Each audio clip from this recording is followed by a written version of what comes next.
Good morning, everyone. My name is Jeff Overmars, and I work with the Nova Scotia Human Rights Commission. It's my pleasure to welcome you to one of several sessions taking place during Nova Scotia Human Rights Week. Since 2023, communities throughout the province have been invited to join in a week-long celebration of human rights from December 3rd to 10th. Presented by the Human Rights Commission in partnership with human rights champions, community-based organizations, and our colleagues in government. The week's events highlight the foundational role that human rights play in protecting each person's right to live free from discrimination and the powerful force of a collective effort. The topic of today's presentation is ableism, what it means, and how it affects the lives of people living with disabilities. Yesterday marked the International Day for Persons with Disabilities, so we are particularly grateful to our presenters for taking time to be with us here today to speak on this important issue. The Nova Scotia Accessibility Directorate recently launched new resources for organizations and individuals to learn about ableism, with real-life examples and suggestions on how to create more equitable, inclusive, and respectful environments. Today's presenters will share these resources, including a presentation, public awareness posters, and a guide to help utilize these tools. This presentation is for anyone, but may be of particular interest to those who are responsible for frontline services, working in communication, education or training, human resources, or supporting inclusion, diversity, equity, and accessibility. Before I pass the mic over to Crystal and Jamie, I'd like to share that with deep respect for the Mi'kmaq people, the Commission acknowledges that we are located in Chibuktuk, on the unceded ancestral territory of Mi'kma'ki. This land is covered by the sacred peace and friendship treaties signed with the British Crown in the early 1700s. We honor the profound historical and spiritual connections of the Mi'kmaq to this land, where their ancestors' legacies endure. As treaty people, we are bound by the promises made in these treaties, guiding us in mutual respect and reconciliation. We commit to working together in harmony with respect for the Mi'kmaq people, their culture, and their rights. Without further ado, I'll pass it over to Crystal to kick us off. Thanks, Crystal. Thanks, Jeff. I'm just going to put a quick link in the chat before I start sharing my screen. I'm not sure. Oh, that didn't go to.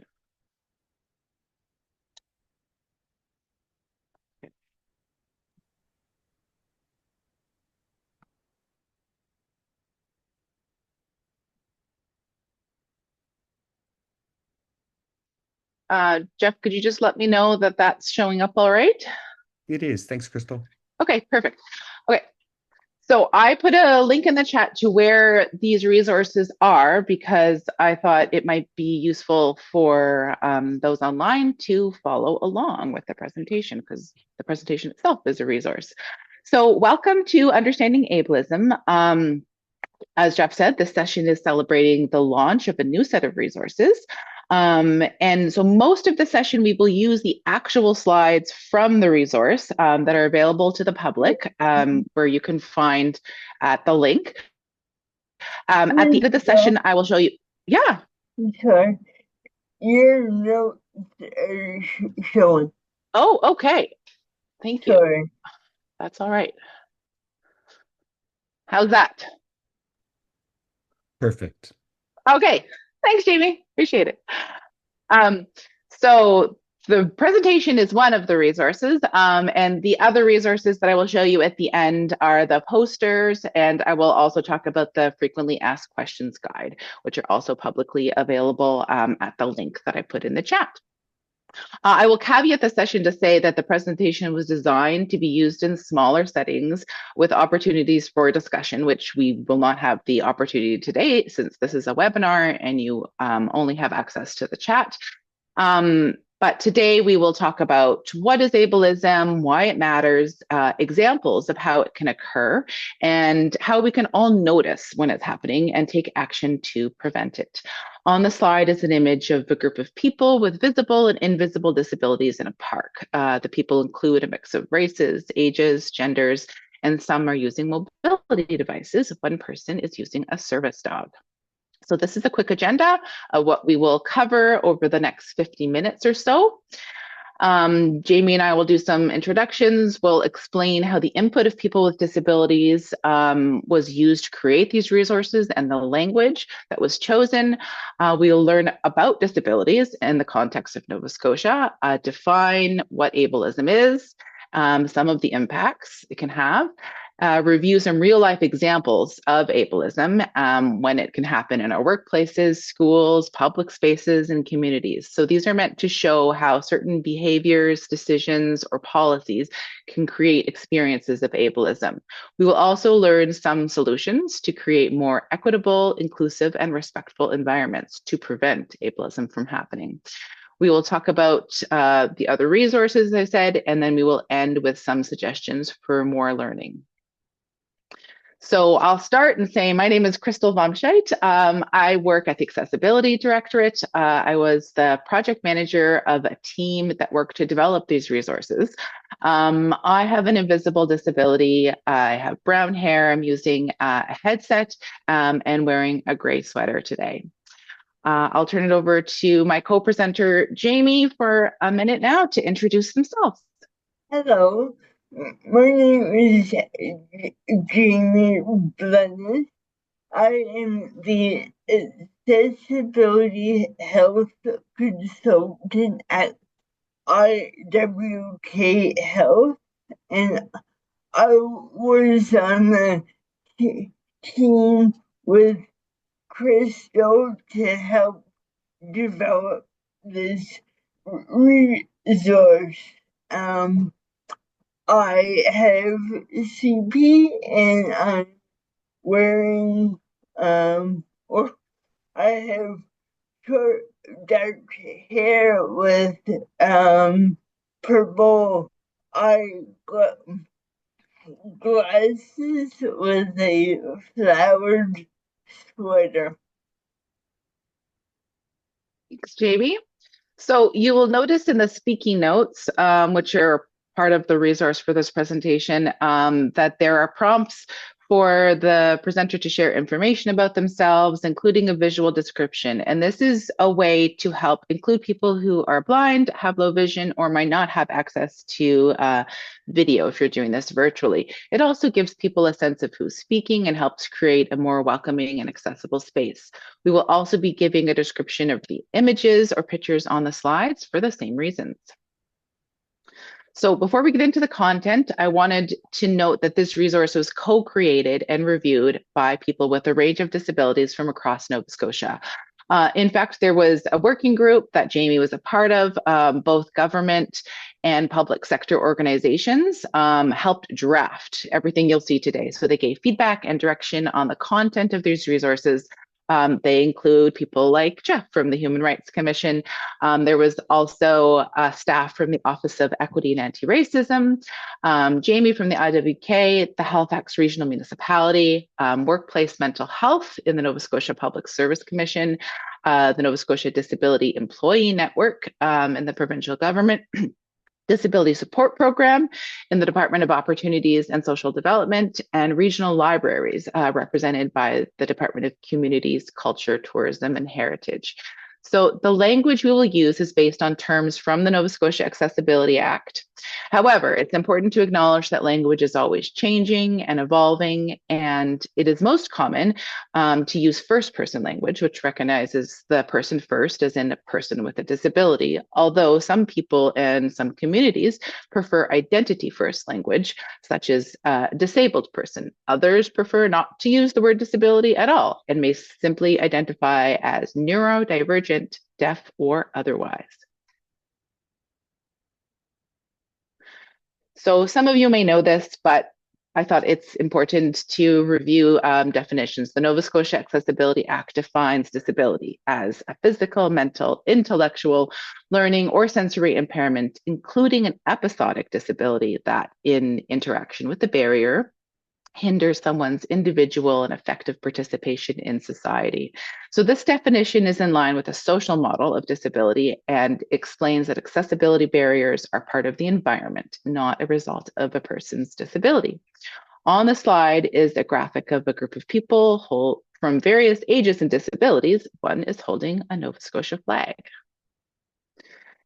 So, this is not a catch-all list. There's no one experience of disability. It can vary, obviously, from person to person.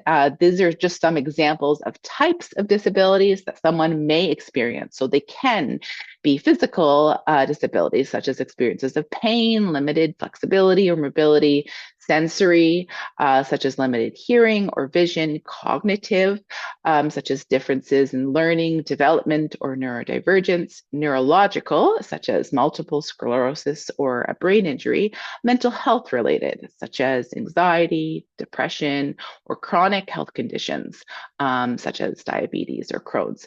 People can experience one or multiple disabilities, and these can be permanent, episodic, or both, which means their experiences and barriers can change from day to day. So, to set the context, we need to understand that ableism affects a really large portion of the population in Nova Scotia. Based on the 2022 Canadian Survey on Disability, we actually have the highest rate of disability in Canada, with 2 in 5 Nova Scotians. So, as I said, some disabilities are visible, some are not. Disability can affect anyone at any age. Most people will age into some disability at the end of their life. Person's race, culture, gender, age, and income, their life experiences, and other identities can affect how they experience the world living with a disability. Disability can impact a person's daily life, including their physical and emotional health. And disability is much more common than people think. So now to understand ableism. Ableism is also not catch-all. It can be one or more of the following experiences: unfair treatment because someone has a disability, intentional or unintentional discrimination with disabilities, actions or barriers that affect the everyday lives of people with disabilities, harmful stereotypes, misconceptions, and generalizations about disability. So we will go into a few of those examples. Actually, Jamie will review them in the next few minutes of what that can actually look like in day-to-day life. So ableism can be like racism, sexism, Islamophobia, and heterosexism, because the effects include an entire group of people. Although, just like any other identity group, other groups are diverse, the experiences and how people are affected by ableism can differ based on people's disabilities and their life experiences. On the slide is an image of a person with a headscarf and a prosthetic leg holding a crutch. So the impact of ableism is harm. Just plain stop. It excludes people with disabilities from activities and opportunities in life. So ableism can lead to unequal treatment. It actually benefits people without disabilities, whether they realize it or not. It views disability as something to fix. It makes incorrect assumptions about what people can or cannot do. It prevents disabled people from sharing their unique contributions and experiences. On the slide is an image of a young person holding a backpack. So the next part of the presentation, as I explained, we will share examples. So these are some key messages to help us understand ableism. And we will have an example for each one of these. So ableism can limit opportunities. It's all around us, whether we see it or realize it or not. It's in the words that we use and choose. It comes from a lack of awareness. It's deeply rooted in our society, in our systems. It often goes unnoticed, especially for people without disabilities. It treats disability as a problem, and the result is it silences disabled people. So we have those 8 key messages, and we will have an example for each one of those messages. Jamie will give the first 6, and I will do the last 2. On the slide is a picture of 3 people sitting at a table in an office. One person is in front of a laptop, another one is wearing a headscarf, and another one is in a power wheelchair. I'm going to turn it over to Jamie now. All right. Thank you, Crystal. So now let's look at the so, let's look at the first example. Ableism can limit opportunities for people with disabilities. It can present access to services, activities, and even choices. For example, a funding program might only accept paper applications. This can this can and will make it very difficult for people with vision or mobility disabilities, as the application might not be in a format that they can read, and it requires people to either mail it or or take the application in person. And now, as you can see, we have a line there saying, can you think of a better approach or solution? And these are questions that when you present this to your organization, you can pause and open up for dialogue. So, instead, this funding program could offer different ways for people to apply so that they can use accessible technology that works for them. Options include more digital forms that can that are accessible for screen readers, the ability to apply by phone or other ways, and offering information in multiple formats can benefit everyone. It is also important to provide help for those who could use it, such as offering a contact info or such as offering info about to a staff person for those who might need support or have questions when applying. On the screen, there's an image of a person using their phone to communicate with someone behind a desk.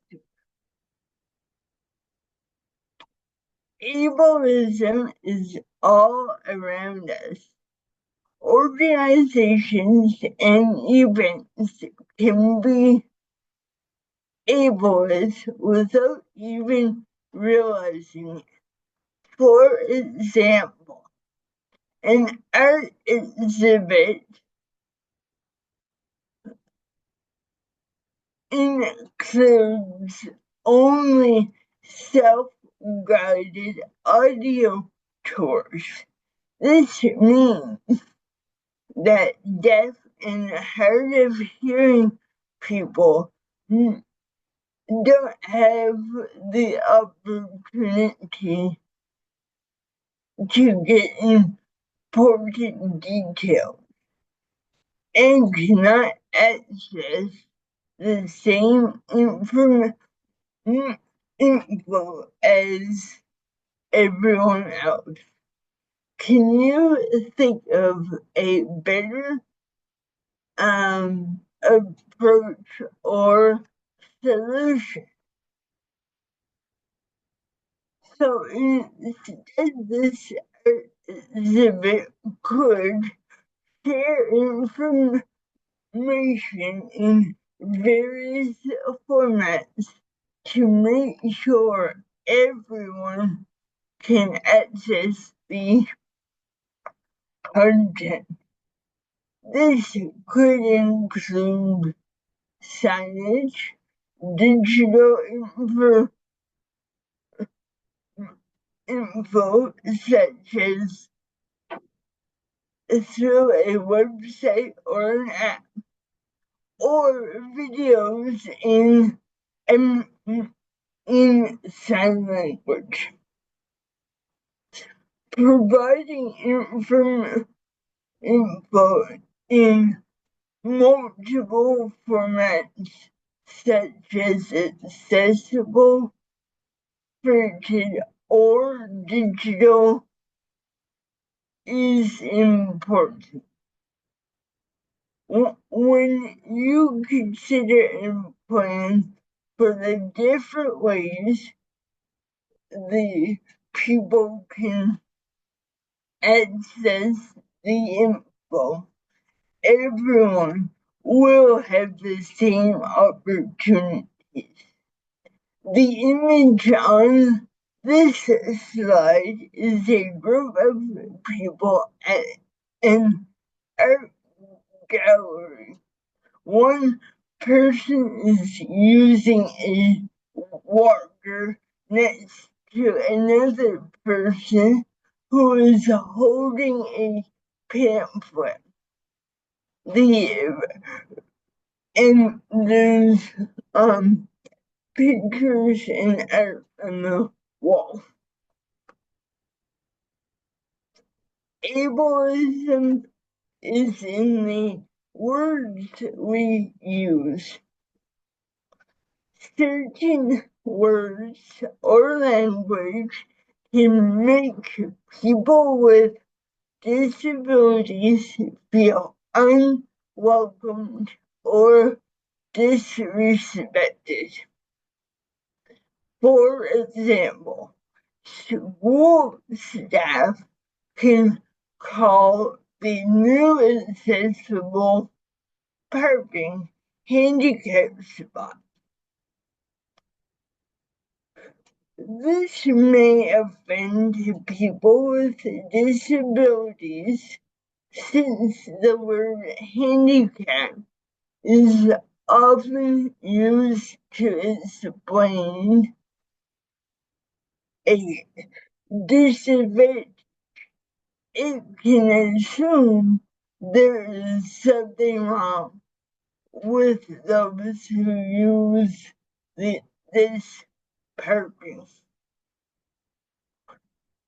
Can you think of a better approach or solution?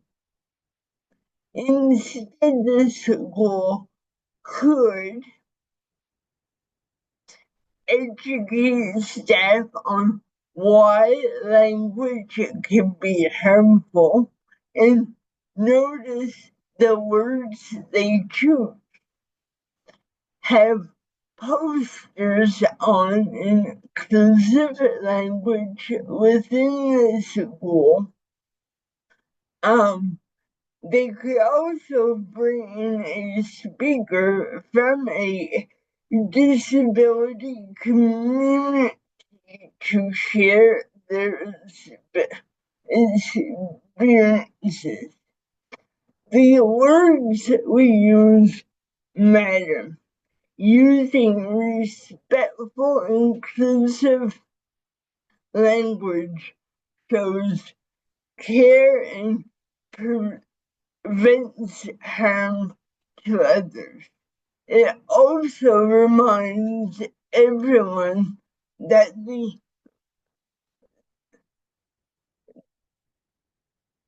the meaning behind their words and the effect of this can have on others around them. So on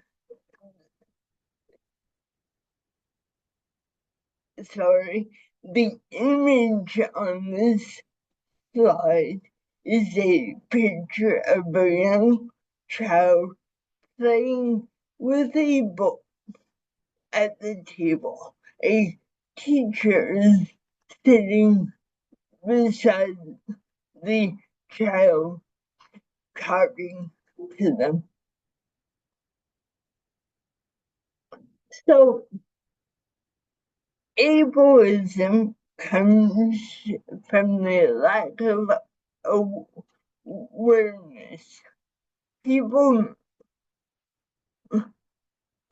do not understand what living with a disability is like. As a result, the needs of people with disabilities,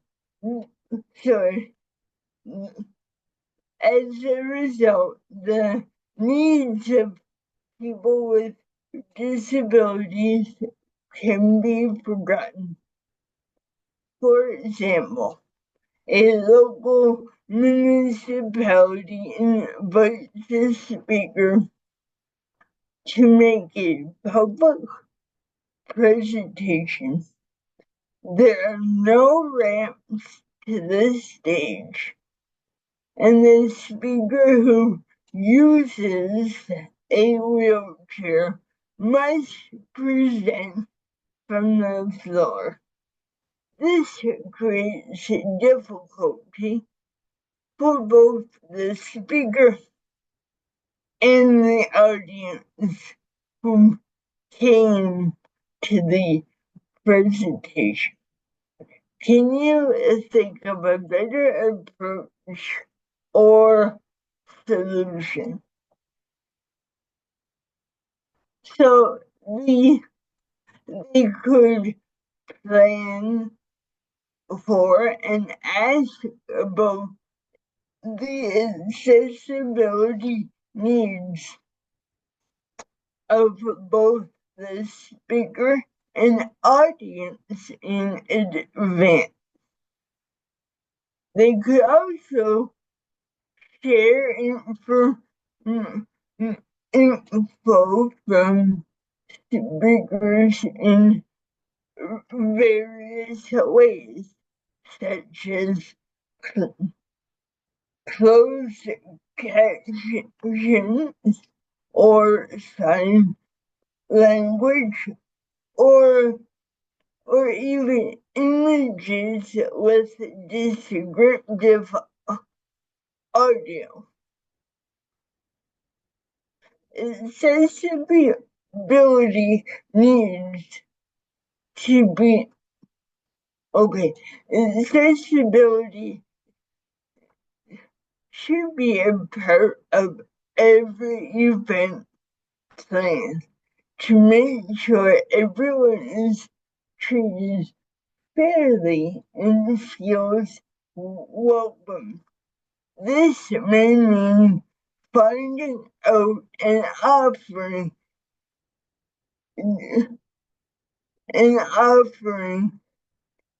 different ways for people to engage and understand.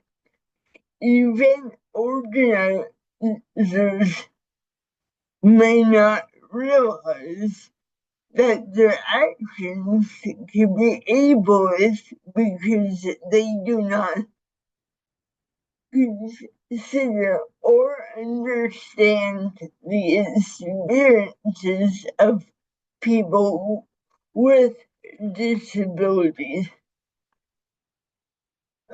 On this slide is a picture of a group of people seated in a theater. Multiple people in the audience use mobility devices. Several are also wearing a mask.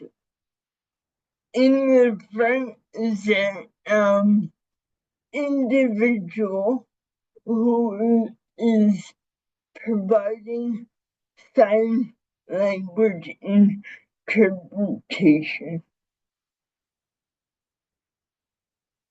Ableism is deeply rooted by not considering people with disabilities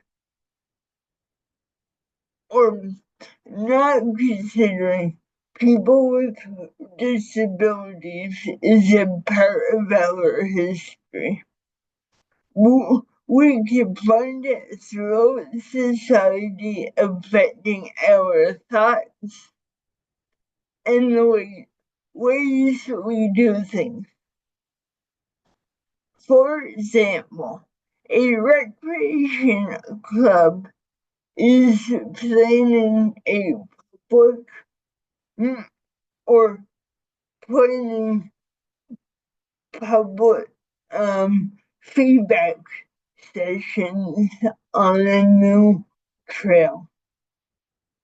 These sessions are planned on weekday afternoons in spaces that are not accessible. This setup can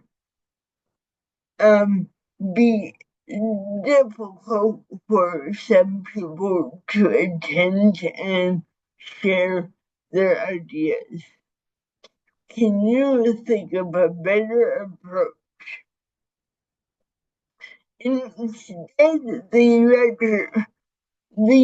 recreation club could offer more ways to give feedback, including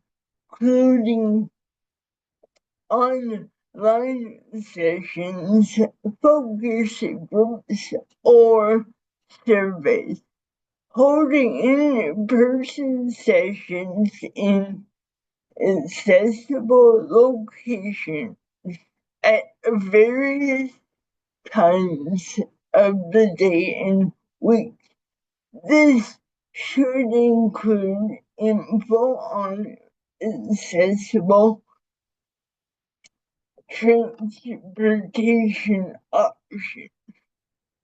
To get feedback from a variety of perspectives, we need to realize that the processes that we use will affect who can participate. When we offer different ways to contribute, it it can make it easier for everyone to give their input, which will include more people with different life experiences. On the slide is a picture of two people seated in a boardroom table with pens and notebooks and a Tim Hortons coffee.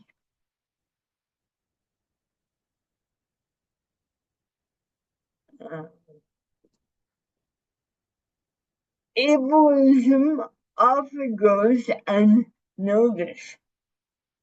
It can make life harder for people with disabilities to go about their daily life in schools, jobs, and public spaces. For example, a healthcare center has self-check-in stations for appointments that have many steps through a touch screen. These stations can be hard for people to use with low vision, a cognitive disabilities, who or those who cannot use their hands. Sometimes tools and devices are designed for the average user and can ignore the needs of those who are not able to use them the same way. Can you think of a better approach or solution? Instead, the healthcare center could make sure that stations provide info in various formats, including other ways to check in for appointments. This could include large fonts, audio cues, or assistance from staff. Having user testing of stations before they are offered to the public. We also need to recognize that not everyone is able to use tools and services the same way. It is important to consider how to make things easier to use in the design and planning of public services and processes. And also, not only to make it easier, is to actually have it more equitable for everyone. So on this slide is an image of two people using silent language near a ticket counter. In the background is a person behind the counter to assist them. Okay, I think it's back over to me. Yeah. So we have two more examples left. Ableism is when disabilities are treated as a problem.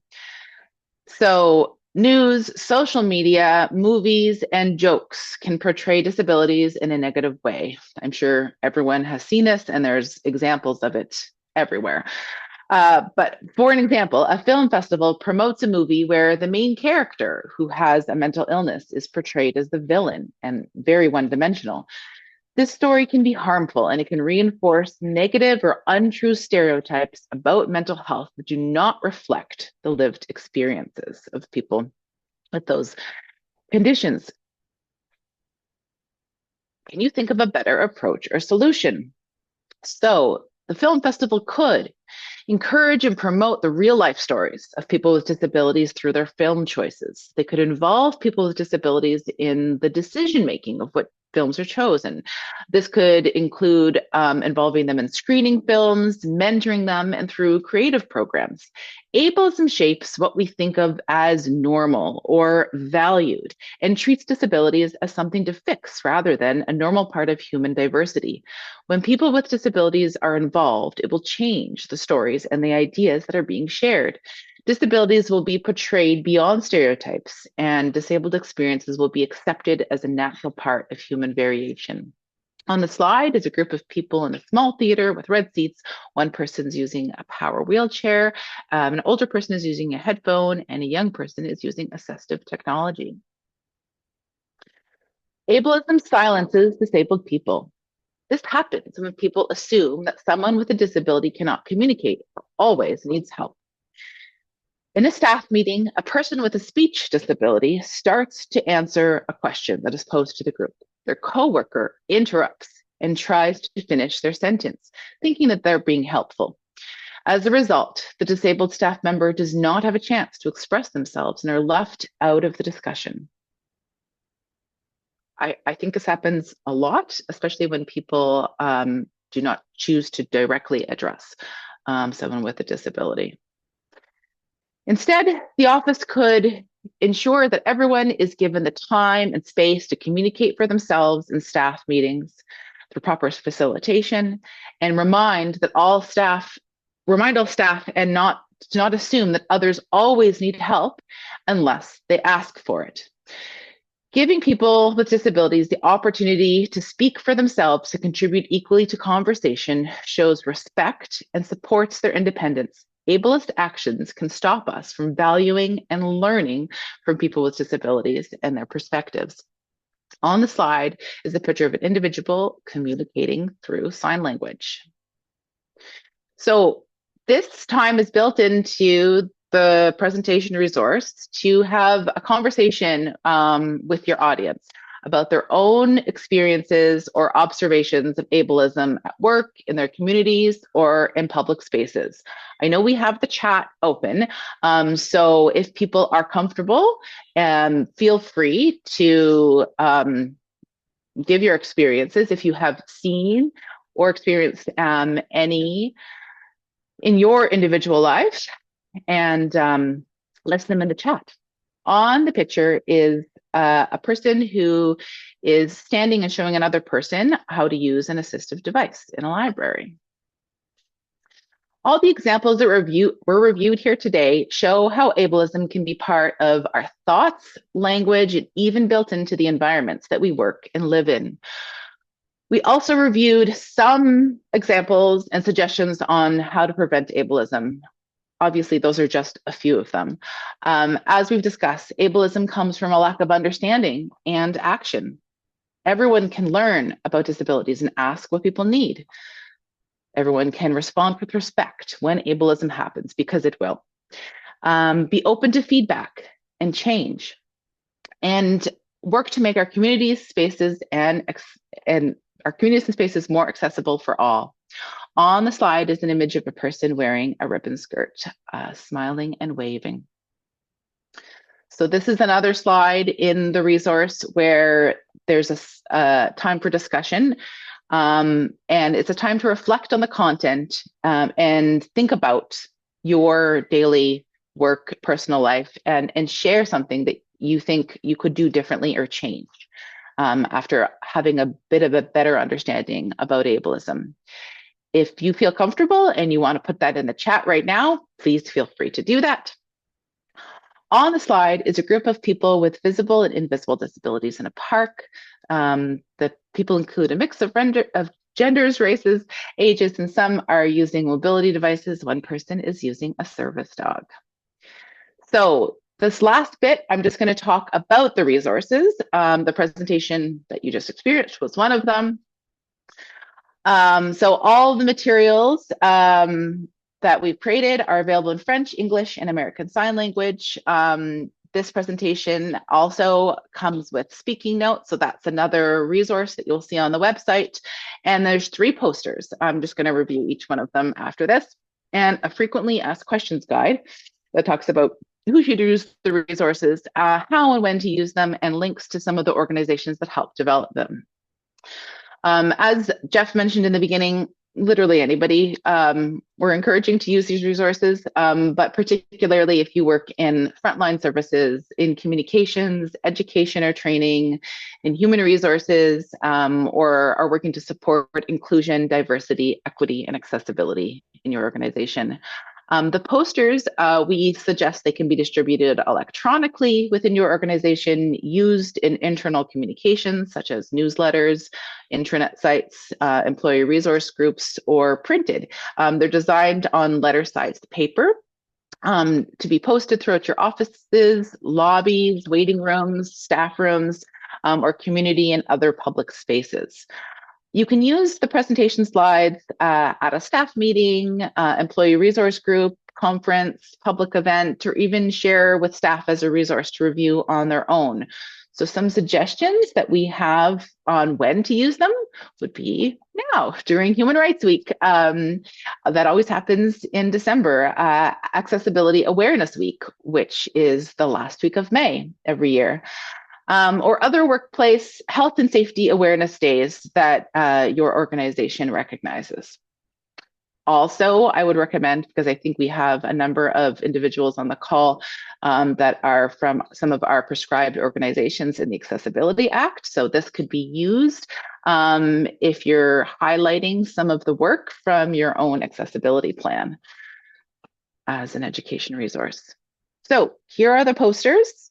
The first poster is what is ableism? And all of the posters have the messaging that are also consistent in the presentation. So ableism is all around us in our communities, workplaces, relationships, everyday conversations, and often invisible to those without disabilities. Ableism creates barriers, it limits opportunities, and causes harm. All of the posters have a QR code that will link to the website that I shared that will have all the digital resources. Our second poster is the impacts of ableism. It excludes people with disabilities from activities and opportunities. Ableism can lead to unequal treatment, benefits those without disabilities, views disability as something to fix, makes incorrect assumptions about what people can or cannot do. The result is missed opportunities or contributions from disabled people. Third poster is the call to action. So take action against ableism. Ableism harms people with disabilities. Everyone can learn about disabilities and ask what people need. Respond with respect when ableism happens and be open to feedback and change. Let's make our communities and spaces more accessible for all. So lastly is just a couple examples of other resources that we have on our website. It's on the resource hub that I shared in the chat. So some of the other resources we have a couple webinars, Introduction to Disability, Introduction to Accessibility Barriers and Solutions. We have a webinar specifically on engaging with persons with disabilities, some data from the Canadian Survey on Disabilities, specifically Nova Scotia data, other posters, social media images. We have a guide on how to use plain language in your communications. And we have the accessibility plans of all public sector organizations if people are wanting to find out what's happening in their community. I'm going to stop sharing now. Okay, we still have 86 people online. That's amazing. I'm going to open it up. I'll have a look at what's in the chat, but I'm going to open it up to see if anybody has any questions about the presentation, about the resources, about any of the content. And I'll just see, Jeff, do you know if there's anything in the Q&A? There's nothing in the Q&A at the moment, Crystal, Okay. but there's quite a bit in the chat if you want to Okay. check that out. Some good questions and All right. Yes. Okay. Yes, Aja, this presentation is like a train the trainer. Please, that's one of the intents behind how it was designed, is that it's out there in all those different formats, and we hope people will take it and deliver it and use it. Obviously, you can change some of the speaking notes to whatever you feel comfortable using, but the examples and the content is there to use. All right. There is a question, how can we educate teams to create accessible language in company communications? That is a very good question. So one of the resources on our website is the Plain Language Guide. Let me just find the actual link to that, and I can put it in the chat, and that's a good place to start. It's a skill in and of itself to learn what plain language is and how to use it. And I think it takes a concerted effort for everyone at all levels of the organization to see the benefits of plain language. there's another comment here, Crystal, Yeah, of go ahead, interest Jeff. from Stephen. He's also interested in resources that they can apply in a policy environment. Is there anything that would apply to that specifically?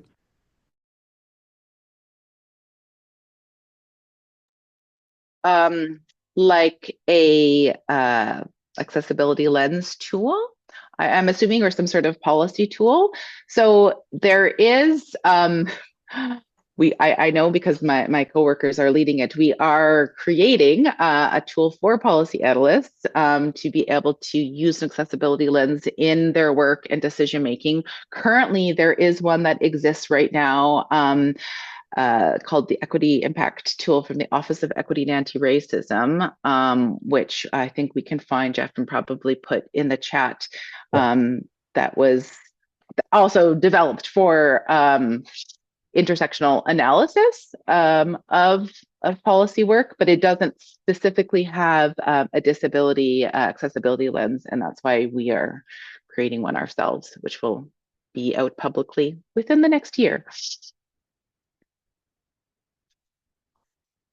Any other questions or comments? I see some good comments about experiences with the ableism. Is it possible to get a copy of the slides? Yes. So all of the slides are available on the link that I put at the beginning of the chat. So that's to use as far and wide as you would like.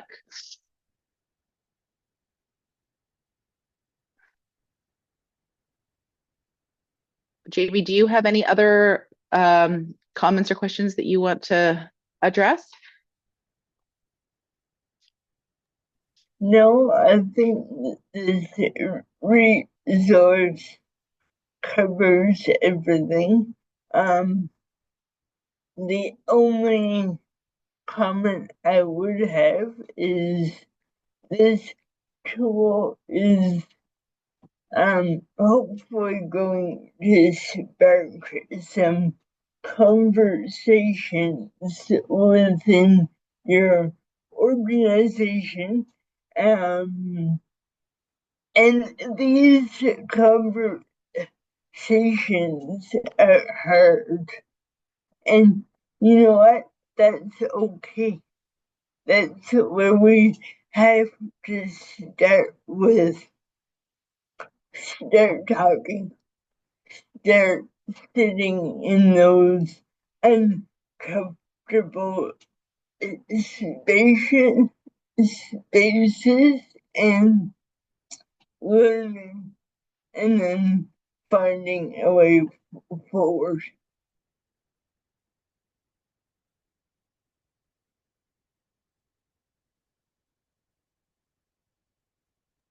Okay, I'm just going to put the link to the chat again of where to find these because I think some people joined late and did not find it, did not have the link. Before people leave, I just also have a quick, if people have the time, feedback survey to, let me just see, did that work? Hold on.